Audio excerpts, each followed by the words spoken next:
sports are truly amazing because they can give you a purpose. It gives you hope. It gives you a way out, especially if you're in a situation where you have a broken home with trauma and alcoholism or any other kind of issues. Sports have this amazing way of providing you with an outlet. Today, I get to speak to Nick Peck, who is a former college football player. He's now an author, an Amazon bestseller with the book Only Way Out. It's a story that's shadowing his life and his journey that he's been on. And today in the story, in our interview, you get to hear not only about the book, but you get to hear from him himself about the joys of football and about the impact that his little sister had on him during his life and the hope that she provided and how football was his way out of his situation that he was at home. It's going to be an inspiring one for you guys, because if you come from a situation where you think you don't have a way out, well, this is the beauty of sports. So pay attention to this one. Take notes. This is the Gametime Guru. So, what time is it? Game time! Woo! This is the Gametime Guru podcast, where I interview sports figures from all over the world to help deliver a panoramic view on sports. So whether you're a former athlete, one of the crazies, or simply a casual sports fan, this is the perfect show for you as we peel back the curtains and learn from our guests every single week. I'm your host, Shane Larson, and I'm helping you see sports through a different lens. What's up, everybody? Welcome out to another episode of the podcast. This is the Gametime Guru. My name is Shane Larson, host of the show. If this is your first time listening, I'm excited to have you guys with me. I've been doing this show for 8.5 years. We've hit 183 countries, all 50 states on the audio side, and we're still building out the YouTube side. I wish I would have built that a long time ago, but I didn't. So we're building that out. I would appreciate if you guys would give us a follow over there. Check this one out. It's going to be an interesting interview today. As you guys heard in the introduction, we're bringing on Nick Peck to the show to learn about his journey, what he's all about, and his book, which is called Only Way Out. So we're really excited to chat with him. So Nick, thanks for joining the show, man. Yeah, thanks for having me. Super grateful for the opportunity. Heck yeah, brother. So one of the things when I got hit up by the PR team, the marketing team that kind of helps you out and getting you connected, it was really cool. That what resonated with me is just like your story and just how sports have had an impact for you. I want to get to know Nick Peck, the athlete, before we get to know Nick Peck, the author. So let's talk about Nick, the athlete. Let's go back in time, if we could, just rewind the clock, Nick, and talk about your athletic journey a little bit. What sports were you competing in? And to my understanding, you played collegiate athletics. Is that correct? Yeah. My author journey and my football journey and just sports journey kind of goes hand in hand together, to be honest. So I'll just kind of give my own personal background and then, kind of do that. So, I grew up in California. Grew up in a real abusive alcoholic household and around a lot of trauma. But for me, sports was my way out. Growing up, I played mostly baseball and basketball, but then I found football. My freshman year in high school was the first time I started playing football, fell in love with it and fell in love with the game itself and realized that it was going to be my way out of my situation. Lucky enough in high school, I was able to get recruited super highly. I was an offensive lineman at the time, believe it or not. Wow. Pretty skinny now, but it kind of goes into my journey as well. My senior year of high school, I was committed to a school I won't name, but really close to signing day, they called me and said, "Hey, we gave away your scholarship to someone else. Would you be interested in walking on?" And I was like, no, I kind of need a scholarship, to be able to go to school. And so I had to go junior college after that because I called up a bunch of the other schools I had offers from, and it was signing day. And this was pre-NIL, pre-transfer portal days where, there's not as much opportunities. And everyone's like, everyone's signed. And so I went junior college. I went to Mountain Sac Junior College. And while I was there, I was kind of tired of being 325 pounds is how much I was weighing at the time. So I lost about 125 pounds and taught myself how to long snap, just watching YouTube videos and stuff like that. And then, I was lucky enough to get a full-ride scholarship to go do that at Upper Iowa University. And then, had some professional opportunities after that. So, yeah, that's a little bit of my sports journey, kind of all over the place. But, yeah. Wow. No, that's actually really cool. Let's unpack a little bit of that. You kind of briefly mentioned, grew up in a tough household, right? Alcohol was involved there. You're talking about sports being the outlet. I actually want to dissect that a little bit because there's a lot of people who are listening to this that can probably resonate, right? They can relate, I should say. And so this story resonates with them. They're growing up, you talk about sports being an outlet. What does that mean? I guess, can you explain that to me in detail? How was sports an outlet? Was it just to get out of the house? Was it to hit somebody? What did it give you that you weren't getting at home? Honestly, the one thing it gave me was, hope, because, I could see, I grew up, idolizing athletes and stuff. And, most athletes, unfortunately, their stories aren't too different from my own, where they're looking for a way out of their situation. And, to see that, oh, I can use this to leverage it to take myself out of my situation. But the other thing for me was, building that, I like to call it like your chosen family of, teammates and coaches and, professors and teachers along the way that I wouldn't have necessarily had if I didn't play football or, play sports in general, just because, you play football, you have 110 brothers, automatically on your team, and you have 20 plus coaches that are there to support you in those things. So I would say, one, it just gave me the hope to find the way out, but then it also gave me that chosen family that I wasn't necessarily going to get from my immediate family within it, and the things that I was looking for. So I'd say kind of a mix of both of those two things is what sports gave me. Wow, man. Yeah, and I love the term that you use, chosen family. I think that's super cool. For what advice would you give to kids, that are coming from a broken home situation, right? And what's interesting, Nick, I'm around a lot of youth athletes. I coach, high school basketball. I'm around a lot of the athletes that are in the middle school, high school range, and a lot of kids come from different backgrounds. So what we see is those who have, I guess, more success in the home typically have more opportunities. They get to play the club sports. They get to travel. They get the better equipment. They look cooler because they get all the access to every training facility that they need and all the things that are year round. Whereas some that don't have, all the benefits at home don't necessarily have that. So they get discouraged. I see it a lot. They become discouraged. They don't think they have the same opportunities. What would you tell them? What advice would you give those kids that are like thinking that they're going up against it's a monster, that they have no way to actually get there, but you yourself made it. So what advice would you give? Honestly, I would say, rely on your coaches, to be completely honest, to help you in those situations. I was lucky enough, in my book itself, there's a coach in there that my main character's name is Jalen. And there's a character in there, a coach, his name's Coach Buster, who's based on a coach in my own life. Unfortunately, when I was in high school, he passed away, but he was a coach that, kind of gave me those opportunities. Like, he gave me a pair of football gloves for the first time, and those things were really empowering to me, and gave me those support. So I would say that, rely on your coaches, because as even in a sport as tough and brutal as football, coaches definitely want to help. And they're human too, and they can support you on many different levels. And then, just on a personal level, I think it's just when you're young, and you feel you're in trauma and things like that, you feel like you're alone. But it kind of goes back to my first point, is like, you're not alone. You have those support systems from your coaches, from your teammates, and those kind of things. So I'd say rely on those people to help you. And then, I think the biggest thing that separates anybody who's great to somebody who's not great is that no matter what life is throwing at them or what season of life they're in, they just kind of just keep running this marathon that we call life, and just keep running. So I'd say, rely on the people around you, but, just keep pushing forward regardless of what's coming your way, because one way or another, things will work out for you. Dude, I like that. That's awesome. You mentioned Mount Sac. I got a couple friends that actually went down there. I'm from Boise, Idaho, up here. So I had a buddy of mine who played. He was a lineman down at Mount Sac. So I'm pretty familiar with the JUCO scene down in California. Talk to us about JUCO football, though, man. It's not all of it's created equal, and in California, it's definitely not all created equal, and everyone's different. So, like, California has its own set of rules when it comes to junior college athletics. Like, the dorms don't exist. Like, I mean, there's a lot that goes into it. So talk to us about your JUCO experience real quick, Nick. Man, JUCO ball, man, it's definitely made me a man, I say, for sure. Just because, JUCO, like you mentioned, JUCO California, you don't get scholarships, you don't get there's no dorms, there's no meal plan. So you're hustling, and everybody out of California junior college is hustling. And so this is what my day-to-day would look like. I would, I'd wake up, we'd have morning lift, and then I would go to my class, and then we'd have practice, and then we'd have another lift after practice, and then I worked graveyard shifts at nights at UPS. Wow. Just to be able to pay for school, and pay for put food on the table for myself and take care of myself and stuff like that. But that story is the norm, for most kids in JUCO, especially in Cali JUCOs, because you don't get those opportunities that you get elsewhere. But Cali JUCO is probably, I would say, probably the most competitive that you're going to get in terms of junior college, to be completely honest, just because of the amount of talent that already comes from California, generally with football. And then you have a lot of guys that are coming out to California from other states, because they want to come to California for the first time and stuff like that. So you get a lot of these really good athletes from Washington, but you also get them from the Midwest and Oregon and a lot of those things. So it's kind of a melting pot. But JUCO is a grind, that's for sure. You're hustling, and every day is a fight.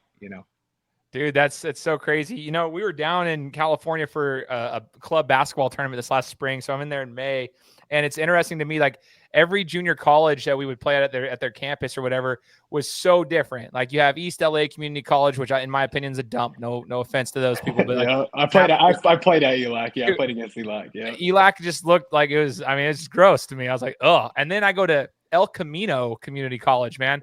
Yeah. That campus was better than Boise State's campus where I graduated from at Boise State University. That campus was beautiful. I'm like, where the hell was this? I'm like looking at there's my first game. I'll tell you, Bakersfield Junior College. We played against them, and Bakersfield. One of my best friends from there, he'll even tell you this. But Bakersfield is not typically known for having the best stuff in the world. But the stadium at Bakersfield College is like the best stadium that like I've ever seen. It's like huge, humongous, and it's just like insane. Like, but I agree, it's so you're either like you're in the hood in junior college in Cali, or you have these great facilities. And Mount Sac actually has had a transition since I left. They've got these brand new facilities, a brand new field. Like when I was there, we didn't even have a field. We went and played at a local high school for our home games and stuff like that. And our weight room was in a portable classroom, and then out on the parking lot pavement. Like we would be benching on the ground, on the hot ground in the summer and stuff like that. So I'm with you though, for sure. All while you're still trying to pay for tuition and for rent and for food. So all the while you're paying top dollar to go to school and stuff too. It's crazy. But I think it's cool because like you have an experience that not a lot of guys do. I mean, I've chatted with a lot of guys, Nick, on this show, guys and girls that have gone to the junior college route for whatever sports they're playing. Dude, there's a difference in mentality from people who come out of the junior college scene. It just really is. And so I kind of want to talk about that transition when you got out of junior college and you went to the next level. What was the transition like for you there? Honestly, I mean, as bad as it sounds, it was kind of relatively easy for me because I was kind of already in, the mode of being in college. So, as I was coming in, you come in as a junior college, you come in with all the freshman recruits initially because, you're a new person. And, these kids are coming straight out of high school and they don't necessarily know what's going on. As where I've, already been in a weight room program, already understand, that football, eventually when you get to that next level, it's a business. It's not about having fun as much as you like to. It's that transition to a business. But then what was also easy is I didn't have to work graveyard shifts anymore. I wasn't sleeping in the car to get extra sleep, and I wasn't paying for school. And there was somebody I had food every single day that I was guaranteed. So all the above was pretty easy because I had the necessities taken care of. So all I really had to focus on was just being a good ball player. So, and that at the end of the day is the easiest part of the game once you've transitioned out of that JUCO world. So when you went to the next level, were you went over there as a long snapper then? Like, is that did you make the transition then, or were you still a lineman, like a full, 325-pound lineman over there? No, so actually, while I was in junior college, I was losing weight, and I was playing offensive center in junior college, and I got down to probably about like 250 pounds during the season. It's still playing center and going against it. And I actually, had a lot of scholarship offers to continue to play offensive line, but I was committed to losing weight. And then as I continued to lose weight, school started recruiting me as a tight end. So I initially got recruited as a tight end to the school that I ended up going to. But then, I picked up long snapping along the way. I was like, hey, I can do this. And then, as you know, most teams don't have more than one long snapper on a team. So eventually my coaches were like, well, we can't have you getting injured. We need you. You're too good of a long snapper to risk getting injured. And we don't want to have to, have someone else on the roster that knows how to do it. So I eventually transitioned to completely to be a long snapper. So yeah, I kind of went O-line, then tight end for a little bit, and then made the full transition to long snapper. So, dude, but how cool is that you were losing weight too? I mean, I guess to me, that's actually pretty cool. What a cool journey you had, Have you ever read the book, or I'm sure maybe you've heard the story? I think it's Dorenbos, who was the long snapper for the Eagles, but like, oh yeah, to the effect where he like lied about his tape, like he manipulated the film to try to become a long snapper. He trained himself, and then he ended up playing the NFL doing it or something. No, that's I feel like that's the case for most long snappers, to be completely honest, because most coaches, even at the highest of levels, don't even know, how long snapping even works. You really have to kind of be self-taught. Like I remember I'd be at points in college long snapping, and I'd have a long snap that would go to the left or the right. And, my coach would be like, what's going on? And I'm like, I don't know. I'm like, you're the coach, help me out. Those kind of things, just because, it's such a like a niche craft. It and kicking are very similar. It's it's very much like almost like golf, I would say, in a way, where it's like very do the same thing every single time and you'll be good. It's the reason they're called specialists. Right. It's really specialist. But yeah, no, I do know John, but I feel like that's the case for most long snappers, to be honest. Like you kind of just fall into it, and you're like, well, I guess I'm learning how to do this now. Dude, I love it though. That's awesome. Looking at your football career, Nick, Nick, I said Nick Peck at the same time, Nick, Nick. So looking at your football career, what would you say is one of your favorite memories on the football field, whether it's your collegiate career, your high school career? What was one of your favorite memories? Honestly, I think my favorite memory was it was my last year playing at my college, and there was for a while I'm a big manifester and a visualizer, and when I started long snapping, I visualized getting a fumble because obviously I was an offensive lineman and I never really got to touch the ball. You know what I mean? So I still always have that offensive line mindset. So I'm like, I just really want to touch the ball. And so going into my last season as a football player, I was visualizing, getting a fumble, and then lo and behold, one game there's a fumble and I see it, and everyone's jumping on the pile, and I'm like, I don't care what happens, I am ending up with this ball.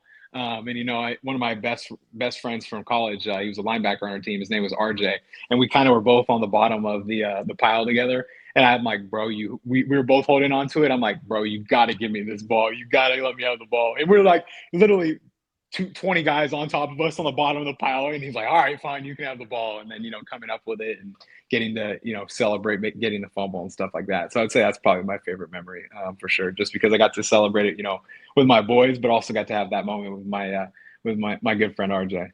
Dude, I love that. No, dude, sports are awesome, man. They bring so many memories. No, we talked about good memories. Is there a time during your football career where maybe there was a failure or a setback that you had to recover from? And that seems like, that's just life, right? And that's what I think, Nick, one of the best things about sports is it teaches us those lessons. There's setbacks. There's times where we didn't do the right thing. There's times there are things out of our control that set us back. And so we still have to find ways to like come back from them. Is there a story that you might have of one of those examples? Oh, for sure. I'd say my sophomore year in high school, I was lucky enough. I got to be a freshman, starting on varsity, and I was playing offensive line, and I was getting recruited heavy from a lot of these big giant schools out there.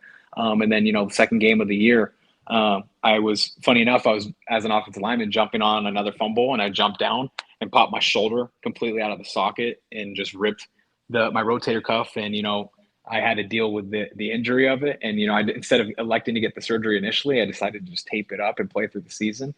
So, I was playing the whole season, like my arm, just like this, like it literally had to be taped in because it was popping in and out. But I would say that was probably, one of those moments for me outside of, just dealing with the trauma and stuff I was dealing with at my own house and, in my own life. But, as far as sports related, it was dealing, with that injury. And especially, I think I was 15 years old, as a 15-year-old, you're getting these scholarship opportunities and all these big schools reaching out to you. And it feels like the end of the world, when those injuries or those setbacks happen to you. But like you said, I think sports is the greatest metaphor for life, because you got to ride the wave of all the emotions that come through a season, through a game, through a practice, and all the above. But yeah, just off the top of my head, for sports specific, I think that was probably the toughest, just because, it was week 2 into a 12-game football season. And I was like, well, I guess I'm playing with a shoulder out of the socket the rest of the year. Man, so injuries, dude, that's something I don't think people talk, like the casual fan doesn't really talk about it enough. If you deal with one of those, especially the timing of the injuries are never ideal, but like you've been putting in work in the off season, you're stoked for the next year to start, early in the year, pop. And then you have to decide, do I want surgery? Do I don't? If I don't, then I have to tape it up, and we're not going to be playing at 100%. Will that limit this? Will it be hindrance to my team? There's a lot that goes into it. And then if you do get surgery, which I've had shoulder surgery, it is the worst recovery time ever. People don't even talk about that. You get depressed, you get anxious, you get overweight, you get dude, you go through all the emotions mentally while you can't move. But you have to and then the next season you come back and you're playing, but people don't realize what all happened in the off season for 6-7 months during a recovery process either. So it's just crazy how, dude, they go in ups and downs. One thing I did want to ask, so you mentioned how sports bring you hope. They gave you something to look forward to, a chosen family were some of the terms that you used. 15 years old, you're playing in high school, 16, 17, whatever, right? When you would play football, and this is the extracurricular activities at your school, and then you had to go back home, right? There's always probably, and in a broken home, that's not always ideal. I had teammates of mine in high school that was their outlet as well. It was like athletics. So like when they went home, it wasn't like oh, we're finally done with practice, I get to go home. Like it was, shoot, dude, I have to go home. I can't wait to get back to school tomorrow, kind of thing. Was that like how it was for you? And I guess, how did you handle it yourself? Like having to do that transition, every day, having to go back home to a situation that wasn't necessarily ideal.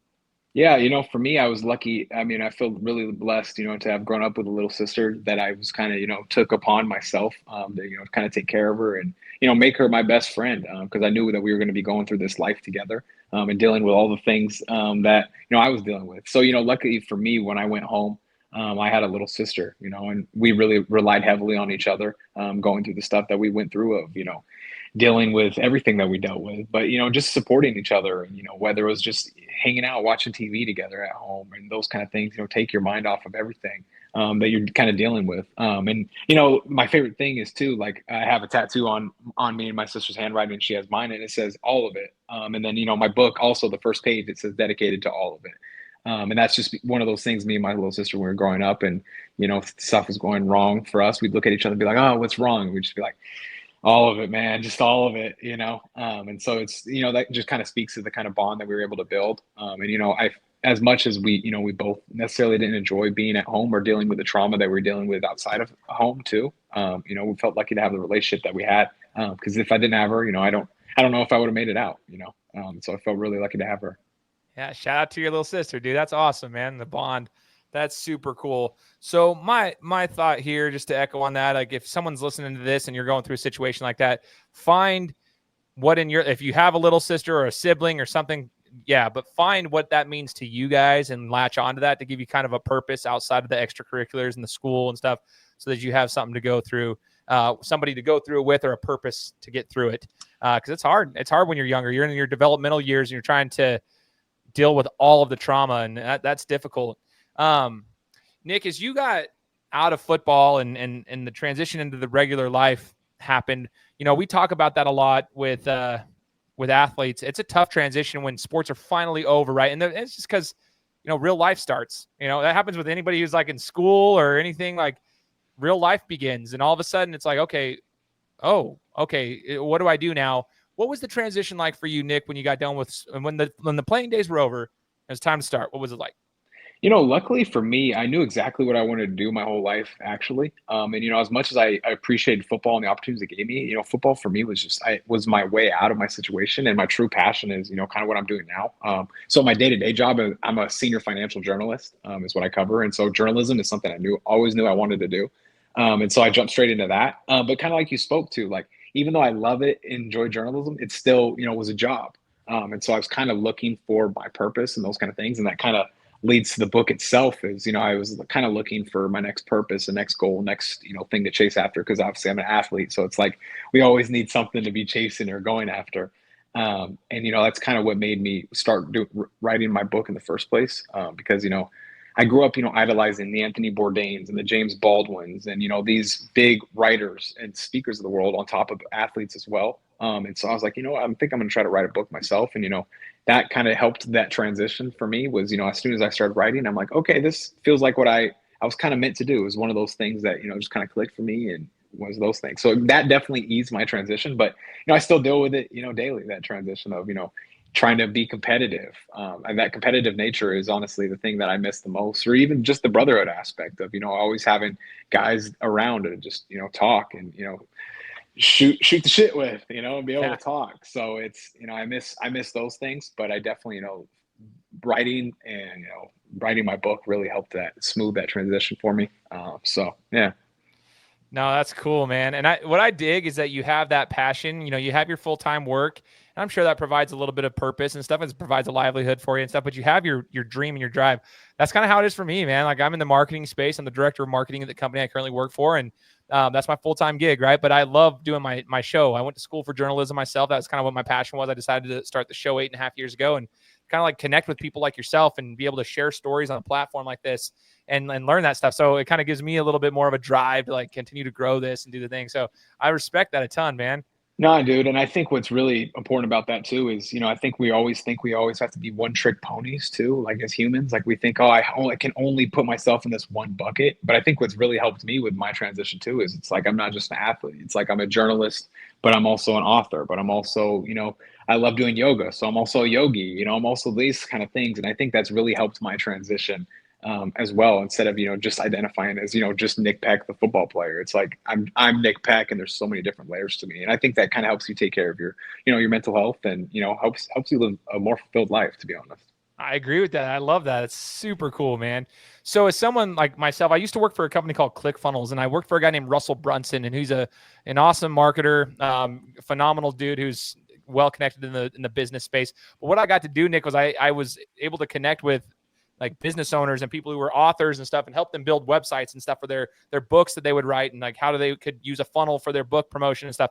So anyway, I have a huge respect for authors. I myself would love to write a book one day, but I don't even know the process. So when you were getting ready to write Only Way Out, like what was the process of writing the book? Now let's talk about the author side of you, right? We talked about the football player, talked about, we know who you are. The author side though, how did you even start writing it? Did you just decide like typing it out? How was the process?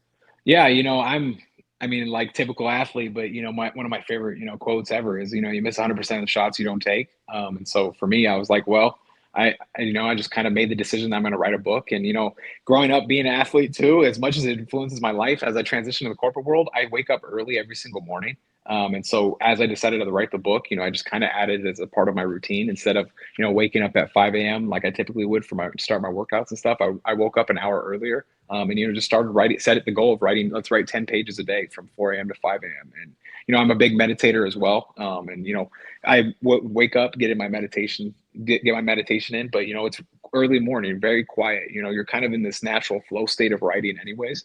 And I kind of just did that for 6 months, and then got the product after that. And then that's when the real work started. I like to say is because you had to go and sit down with publishers and sit down with literary agents and kind of decide which route you want to go with it. Because there's so many different routes you can go nowadays with, publishing a book. And, for it being my first one, I wanted to kind of really learn the ins and outs of the business of it. Because, I'm, even though I'm like a self-proclaimed nerd too. So like I wanted to be able to like nerd out on the industry and learn the ins and outs of it. So like as I did this first book, I'm able to transition out into writing the next one, but understand what I want for the next one as well. So that was kind of the process. And then eventually found a publisher that I was happy with. Was lucky enough to sign a contract, and then just kind of been riding the wave out there ever since. I freaking love it, man. So let's talk about Only Way Out. Let's talk about it a little bit more. You kind of alluded to it, a couple stories in there. Talk to us about the book, how it's written, what's the storyline, and what it's modeled after. You kind of already alluded to it a little bit, but I want to make sure the audience knows, so like we know where to find the book and what we're getting when we buy the book. Yeah, for sure. So the book itself, like you mentioned, it's called Only Way Out. It's loosely based on experiences in my own life, but it covers, a main character. His name's Jalen Pierre, who grows up, in California. He grows up in poverty, grows up, with an alcoholic father, mother who deals mental health abuse, and he also takes care of a little brother. And similar to me, he becomes inspired late one night. He's watching a television special and sees a football player who uses football as his way out of his situation, and he decides that he's going to go on this journey and play football. And then he goes on the journey starts playing football to take himself out of his situation. And so it goes through the trials and tribulations of that. But then also, the book itself touches on, growing up in poverty and growing up and dealing with food insecurity and growing up around gang violence and stuff like that. But on top of that, like most books, there's also a love story as well. Of course, there's a girl. There's always a girl. And so the book covers, a plethora of those kind of things, a bunch of different topics, very heavy. I wouldn't say it's necessarily, always the brightest book, but it's one of those books that's, genuine and true. Because I'm a big believer in any kind of art, whether it's a painting, a TV show, a movie, or a book. You can tell when stuff is genuine and when it's not. And so that's why, I really wanted to kind of write from feelings and emotions and things that I felt with before, because myself as a consumer, you can feel the difference. And so I wanted my audience to be able to do that.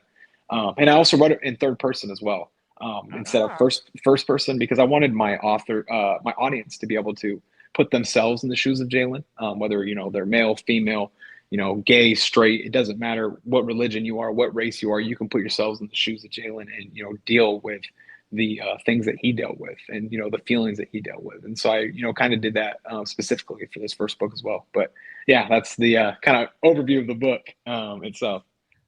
Dude, no, I think that's dope. The book is okay. Did I get 20? Is it 26 chapters, 273 pages? Did I get that wrong? What? So yeah, I think it's. I mean, we went through so many different rounds of it. I think it's right around there. I think it was maybe something like that. Yeah, 270 something. That sounds about right on the top of my head as well. I watched an Instagram video and I can't remember what you actually said yet, but I was watching your Instagram page today, and then I heard that and I was like, shoot, I can't remember but it's 270-ish pages. We'll say just around in there, give or take a handful, and 20 plus chapters.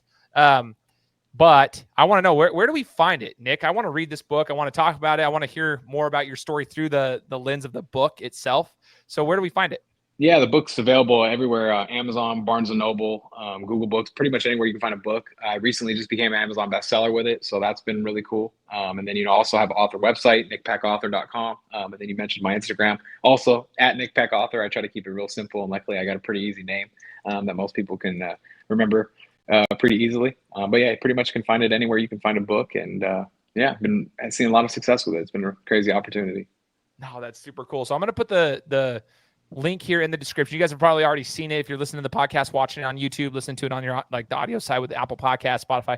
You guys just check the description. If you guys haven't done it already, look at the description. You'll see the links down here. I'll put the links for each one of them: Amazon, Barnes & Noble, everyone that Nick just mentioned, even his website, nickpeckauthor.com. I'm also going to link your Instagram so they can kind of follow some of the posts that are on there as well, so they can check you out. I want to see, as we're talking about it though, what was the hardest part about the book writing though? We talked about your football journey, the hardest part, best memories and so forth. I want to ask about the hardest part about the book writing process. Honestly, the hardest part has been, the post writing of it. It's been the grind of, of marketing it and getting it out and doing those things. Cause, I'm at the end of the day, I'm an artist. I don't necessarily want to be, be a marketer and, think through those kind of things. I appreciate the grind of that people do with it and stuff, but, I appreciate more of doing the art of writing itself. So I'd say that was honestly, the hardest part has been, the grind of it and, doing, podcast episodes every single day after work and, hustling it and, trying to get the word out there. Cause, essentially you are a brand nowadays as an author. It's not just, you're not just a name on a book. You kind of have to be a brand and, build that up and build your credibility up. So I'd say that's been the hardest part. It's been trials and tribulations for me, for sure with it. I think like most people, cause you're kind of just, like you said, you're just shooting shots and hopefully go in on certain things that you do. And, luckily I've had some great feedback and had great opportunities with it so far. But I am definitely excited to, kind of slow things down and get back to writing again for sure. Yeah, man. Isn't that crazy? Like you have an amazing product, right? But it's like, how do we get the people to actually see the product? Now I've created this. Now we got to get people to see it. It's the same concept of like, I talk to business owners all the time and they're like, I built this amazing website. Awesome, dude. We got these digital products, these physical products. Now, how do we fill that website? How do we fill that funnel? How do we get traffic there? Oh, shoot. That's a whole art in and of itself, right? Like, so there's it really is. It is. It's a grind. It's a grind too. And I respect people like yourselves who work in, that marketing industry and, really grind it out for, business owners and companies like that, because it is, I think it's one of those things that kind of is slept on in just the general world. We don't realize how much work goes into, a commercial that you see on TV or, an ad you see on social media. There is so much work that goes into those kind of things. So kudos to you for the work that you do day in and day out. I appreciate that, dude. Thank you for that, man. I'm looking forward to reading the book myself, Nick. I'll have to get myself a copy. And then we're going to make sure that, hey, if you're listening to this, make sure to go help them out. You just mentioned that was one of the tougher parts about the whole process. So I need my listeners to give a little bit of a lift there and help you out by getting themselves a copy of it. What's the biggest life lesson that sports have taught you in your entire life, Nick? Looking through it with all the things. I mean, you're doing from all the stuff from all the way down the line, from when you were a kid all the way till now, writing a book. You're a published author, Amazon bestseller, everything. But what's the biggest life lesson that sports have taught you?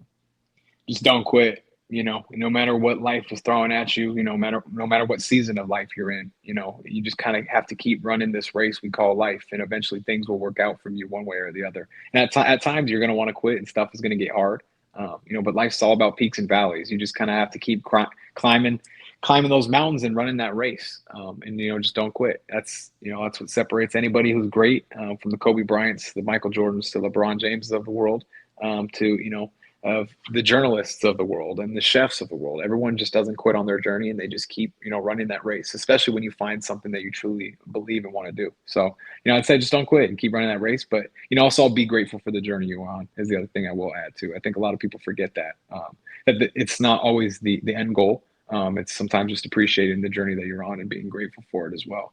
So I'd say those are the two things that sports definitely taught me. Oh, dude, I love it. And I hope those who are listening enjoyed it too, and just enjoyed hearing what you had to say. Like, I hope they take notes. I always encourage all the listeners who ever come onto the show, like they're listening, whether it's the first time or they've been with me since day one in 2017. If you're listening to it, take notes, because right there, just those life lessons right there. Be grateful for the journey. Don't quit. Like, those are things that are important, and they can see it through like your own journey. So take notes of that. Make sure to remember this stuff. Rewind things. If you need to rewind this and listen to what Nick had to say throughout this 30-minute interview, go back and check it out. That's the beauty of these podcasts. They live on evergreen. You can go back and listen to things, re-listen and all that. So, Nick, I just want to say thank you. I want to say thanks for taking your time. I know you're busy. Every day you're doing this stuff, trying to get the word out there, but I appreciate you taking the time and being willing to join my podcast and share your story with me and my audience. So I just want to say thanks, man. It's been awesome. No, I really appreciate the opportunity. Like I said, I'm super grateful for it, and love the work that you're doing. Keep it up. I appreciate you, brother. For all those who are out there, make sure to hit the subscribe button. We'll be coming to you guys next week with another interview. Take care. Guys, thanks so much for listening to another episode of my show. Now, if you could go and do me a favor, head over to iTunes, give me 5 stars, and leave me a review, it would be greatly appreciated. Thanks, guys. Appreciate your support.